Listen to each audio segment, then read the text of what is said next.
Hello বন্ধুরা, কেমন আছো সবাই? চলো আজকে করা যাক বেকারি স্টাইলে পেটিস। তো আমি এখানে আড়াই কাপ ময়দা নিয়ে নিলাম। সবাই ট্রাই করবেন যাতে ময়দাটা দেওয়া যায়। 1 চামচ চিনি নিয়ে নিলাম, পরিমাণ মতো লবণ দিয়ে দিলাম, হাফ কাপ সয়াবিন তেল দিলাম। এখন সব উপকরণ একসাথে মিশিয়ে নিব। হাত দিয়ে মিশিয়ে নিই সব উপকরণ। কার কার এই পেটিস ভালো লাগে কমেন্টে জানাবেন। আর প্লিজ আমার চ্যানেলটা সাবস্ক্রাইব করে রাখবেন যাতে ভিডিও আপলোড দেওয়ার সাথে সাথে আপনাদের কাছে পৌঁছে যায়। সব উপকরণ মিশিয়ে নিব।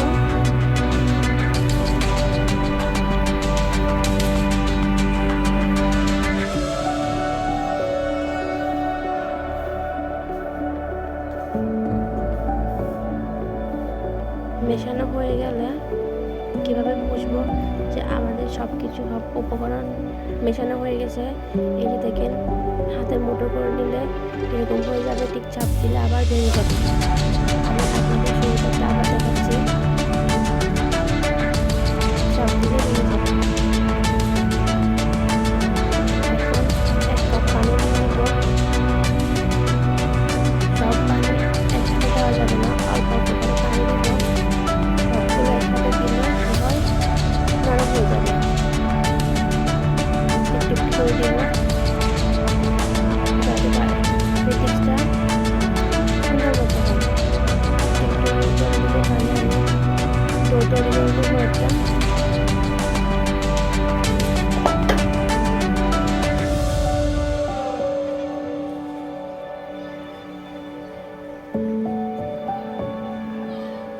আবার অল্প করে পানি দিয়ে দিব।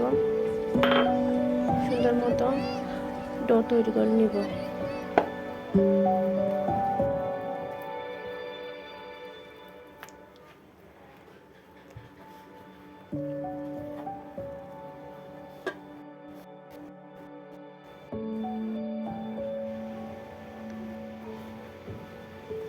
আমাদের ডো হয়ে গেছে, দেখেন কতটা সফট হয়েছে, নরম হয়েছে, কতটা পারফেক্টলি হয়ে গেল।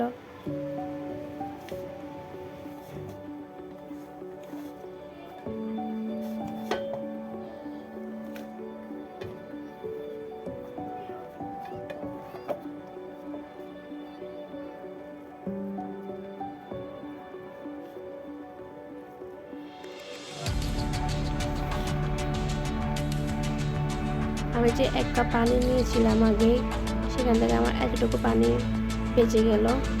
এখন এটা 30 মিনিটের জন্য রেস্টে রেখে দিব। এখন যাবো সবজি তৈরি করতে।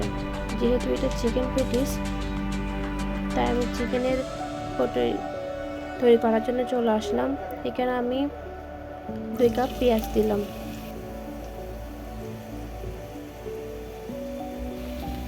ভালোভাবে ভেজে নিব। এই পেঁয়াজগুলো বেশি ভাজা যাবে না, শুধু একটু নরম হয়ে আসা পর্যন্ত ভাজতে হবে ভালোভাবে।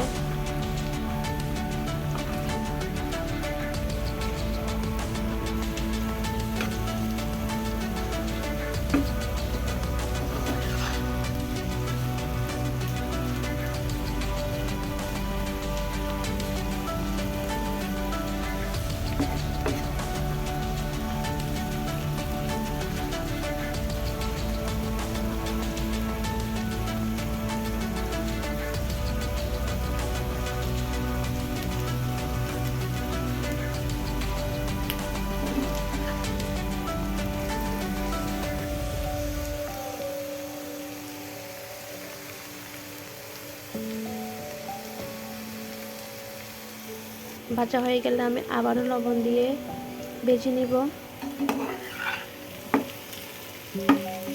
আপনারা চাইলে এখানে আদা রসুন সবই দিতে পারেন, কিন্তু আমি দিলাম না।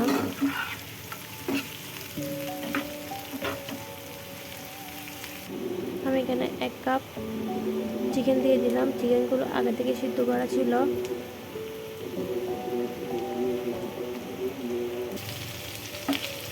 আপনাদের পরিমাণ মতো চিকেন দিয়ে দিবেন। এখানে আমি 1 কাপ চিকেন দিলাম, ভালোভাবে ভেজে নিব।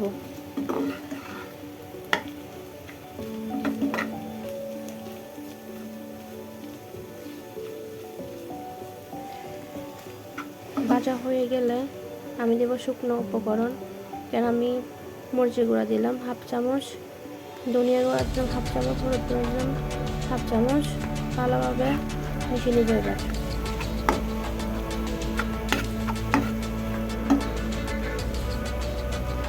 ভালোভাবে মিশিয়ে নিব। 1 চামচ সয়া সস দিলাম, আবারও ভালোভাবে মিশিয়ে নিব। সয়া সস দিলে স্মেলটা ভালো আসে। এবার আমি ডোর কাছে চলে যাব। এই ডোটা আমার তৈরি করতে 30 মিনিট লেগেছিল।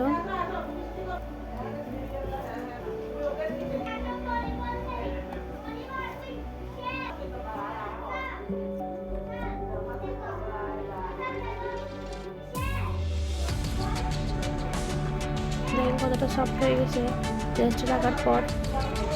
এবার আমি অফ ক্যামেরা এটা বেলে নিব। আমি বেলে নিলাম। এরকম একটা শেপ আসবে। এটা বেশি পাতলাও করা যাবে না, বেশি মোটাও করা যাবে না। আমি আপনাদের দেখাচ্ছি কিরকমটা করেছি আমি। দেখেন বেশি পাতলাও হয় নাই, বেশি মোটাও হয় নাই, ঠিক এই শেপটা করতে হবে আপনাদের। এখন এগুলো আমি 4 ভাগে কেটে নিব। 2টা ছোট আর একটা মাঝারি আর একটা বড় সাইজে রাখতে হবে। এবার আমি আস্তে আস্তে রোল করে নিব। একটার উপর একটা দিয়ে রোল করে নিব। প্রথমে ছোট 2টা রোল করে নিলাম। একটু টাইট করে রোল করতে হবে যাতে একটার পর একটা লেয়ার থাকে। এবার মাঝারিটাতে রোল করে নিব।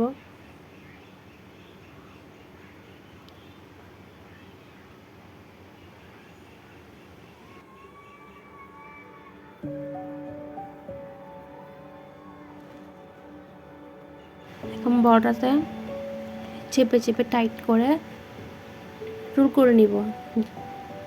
এখন আমি 10 মিনিট রেস্টে রেখে আবার চলে আসলাম। সামান্য পরিমাণ ময়দা দিব। আবারও আমি অফ ক্যামেরায় বেলে আনবো এটা। এই যে আমি দেখেন অফ ক্যামেরা করে ফেলছি। আপনারা চেষ্টা করবেন একটু মোটা রেখে করতে। মোটা রেখে করলে সুন্দর হয় পেটিসগুলো, আর একটার উপর একটা লেয়ারগুলো দেখা যায়। এবার সাইডে যে অংশগুলো আছে ওগুলো আমি কেটে নিব যাতে একটা চারকোনা শেপ চলে আসে।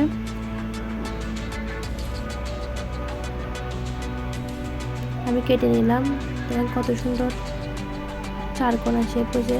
আর বেলার সময় মাথা রাখবে যেন আলতো হাতে অল্প অল্প করে বেলা যায়, তাতে একটার পর একটা লেয়ার থাকবে। এখন আমি কেটে নিলাম সমানভাবে।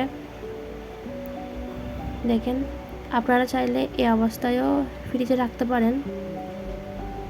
দেখেন আমার একটার পর একটা লেয়ার দেখা যাচ্ছে। ঠিক এই সাইজে করতে হবে, বেশি পাতলাও করা যাবে না। এখানে আমি যে চিকেনের পুরোটা করে রাখছি ওগুলো দিয়ে দিব মাঝখানে।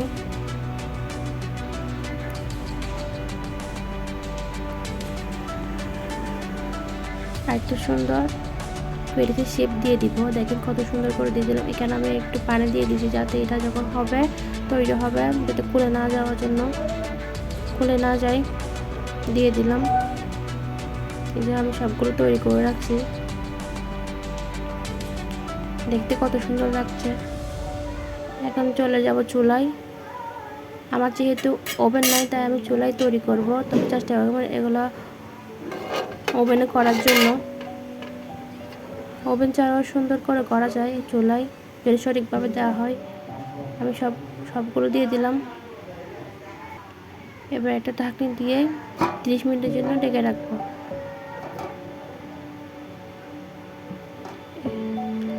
আমি চুলাটা লো টেম্পারেচারে দিয়ে নিব।